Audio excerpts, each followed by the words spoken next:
McConnell yesterday said on national TV, I'm coordinating with the president on how we going to stop this trial. One senator from South Carolina said, I'm not even trying to be fair. It's dead on arrival. They're under a constitutional responsibility to take this up. Well, what I see here is a city government, a council, that's all unified with, look, we got to have communities of African Americans in particular and other communities of color, the residents of North Minneapolis, knowing how that mix looks, largely African Americans, have to be engaged, make recommendations, and make recommendations within this context, and we're going to do everything we can to do it, to make it happen. And I think that's uniquely different than any developers that's went on in this town.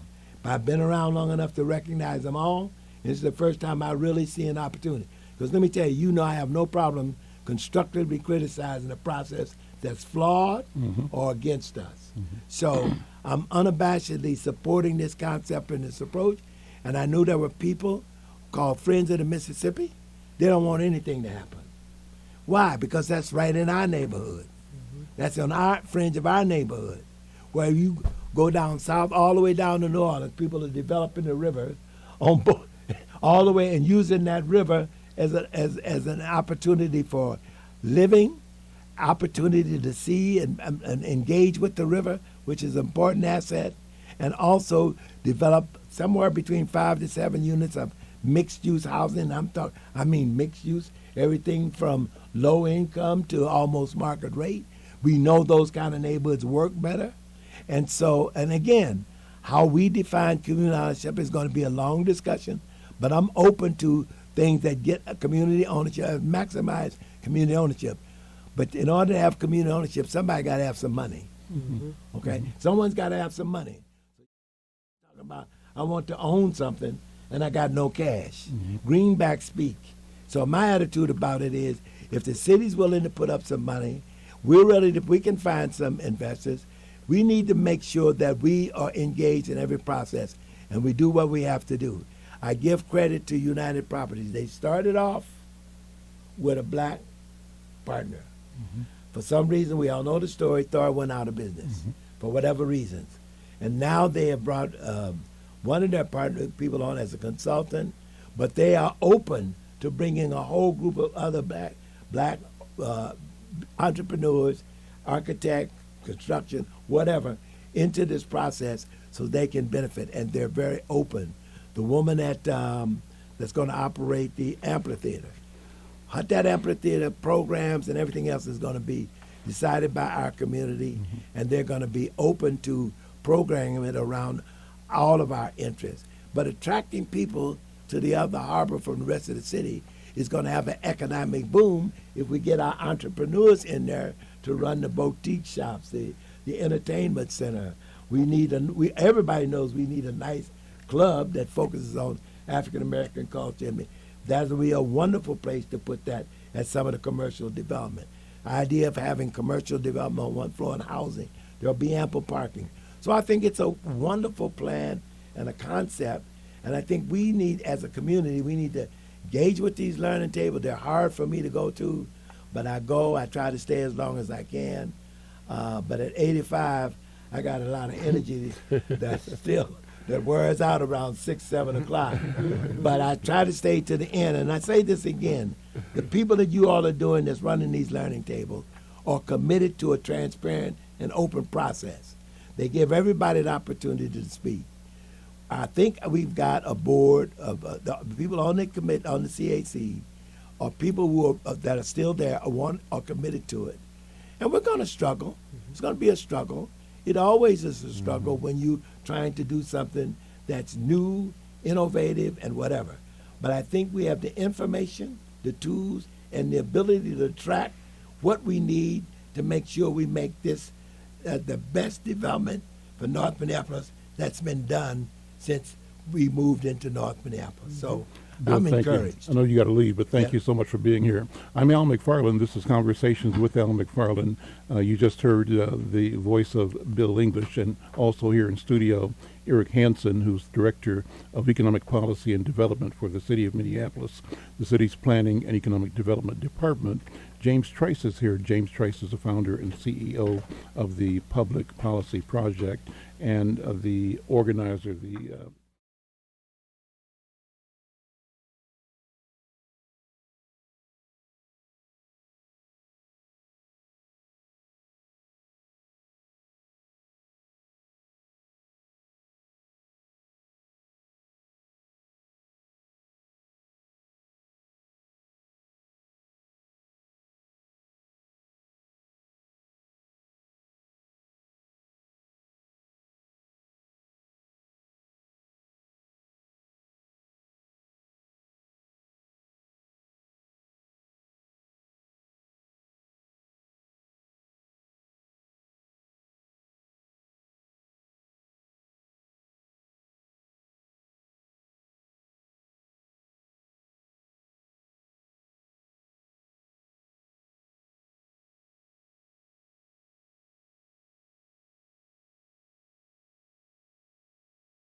Um, so it's been a pleasure to have the opportunity to do this work, having been one of the founding members for the EJCC, really raising my own awareness about what it means to be an environmental overburdened community, right? So that's not the term you hear a lot, but when you talk about the fact that we have an incinerator in our community, we have metal shredding happening.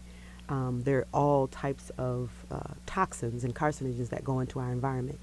But what we learned through some of the work of the EJCC is that every issue is an environmental issue. Every issue is an economic issue. And the fact that we are an overburdened, environmental overburdened community is by design. And so when we really started to dive into what that means, when you look at the lead and asthma rates and what it really means to live there, you talk about the things like, excuse me, the social determinants of health. So the fact that I live in 55411 means that my life expectancy is shorter. Again, so what does that mean? Just to the work and how we want to address it. But for me, the Upper Harbor Terminal has really been the impetus of it, because when I think about how to shift communities, it's always, as Elder English say, what do you call it, a greenback? Right. The dollars, the money, the money dollars is what makes things move. When you speak, oftentimes when you hear people speak about North Minneapolis, you hear about the deficits. You don't hear about our spending and buying power. You don't hear about all the opportunity and cultural aspect. And so I've been in North Minneapolis my whole life, born and bred, North Side. I'm a patriot. And so I have watched the community change and shift in ways that, again, is by design and starts to strip some of those assets that I've grown up around. I want my children to have some of those same experiences, but the community is very different now.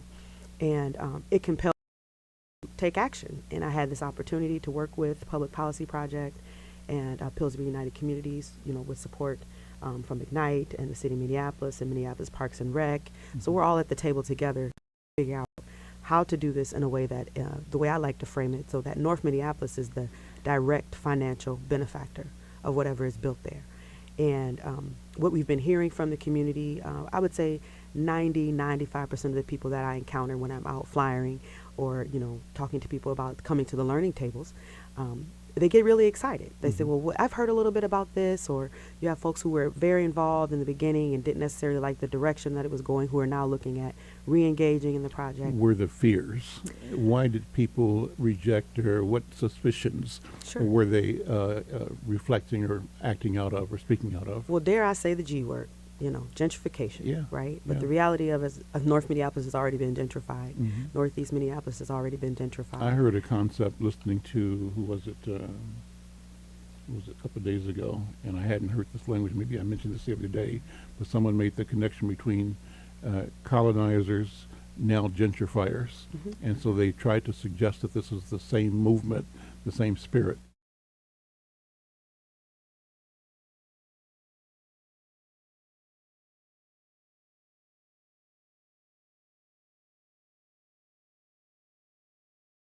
Focus on the assets. Language is important, and so we know that gentrification is happening. It's a trigger word. We know that that is interpreted differently depending on who the receiver is.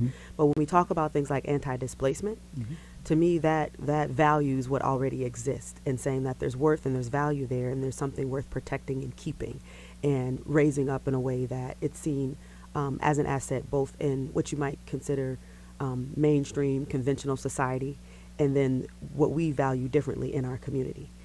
The learning tables have been an opportunity to really talk about what that means. You mentioned earlier, I believe in having two parallel tracks. It's an inside-outside game. The city governments, any municipality is not going anywhere anytime soon, right? And so if we are going to be subject to these institutions, we need to know how they work. We need to become civically engaged. And you heard me say this before. I didn't pay attention to politics until Obama ran. I didn't know black folks could do those things.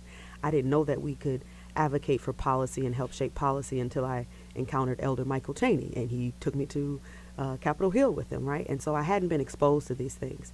But what I'm compelled to do is to charge the community, because we often are subject of these developments. We are reacting to these developments once the bricks and mortar gets laid. That hasn't happened yet. And so we have an opportunity still to help shape what happens with the Upper Harbor Terminal.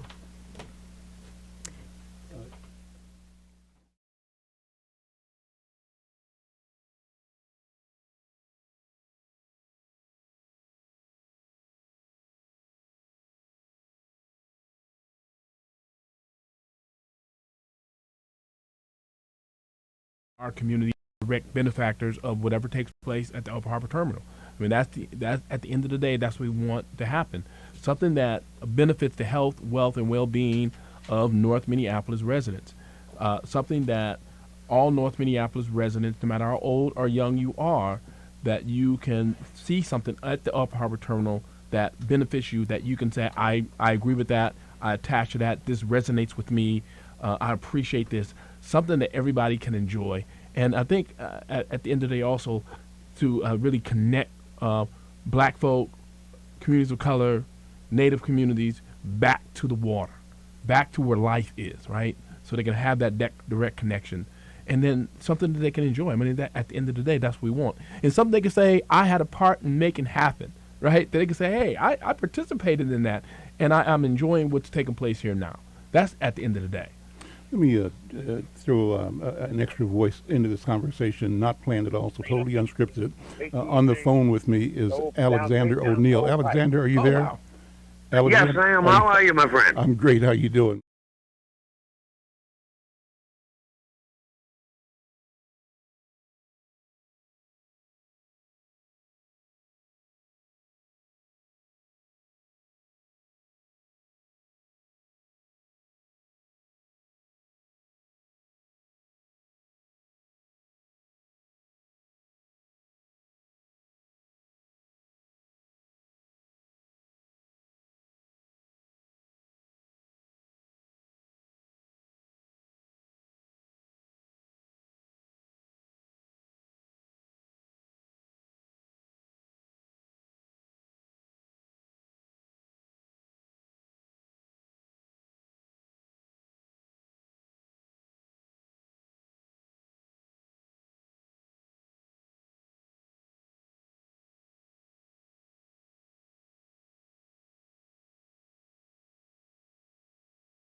and start teaching them and having more, accessibility in places that they can get the knowledge that they need to get. And I think that, music academies in communities are very, very important.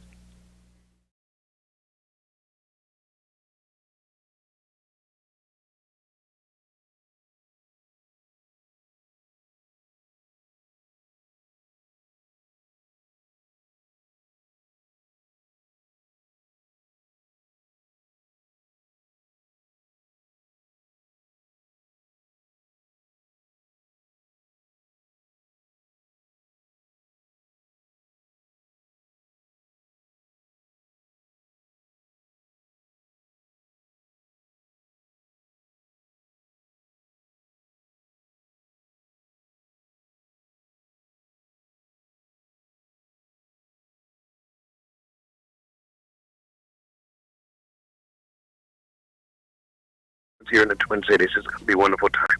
You're living pretty much in Europe now, right? You're back. Yes, I live in London. And how's that going for you? Very well, very well. One of the reasons why I moved to London, I've been very successful there during my whole career. Mm-hmm. But in America, you're only as big as your last hit record. Mm-hmm. A lot of times, and they treat you that way. It's like they'll forget the old school artists. You have to constantly reinvent yourself. Mm-hmm. But I live in an environment that's fortunate enough for me that I paved the way over the last 30, 40 years, and it's working out very well for me. It's great to be able to come to places and come home and not have to depend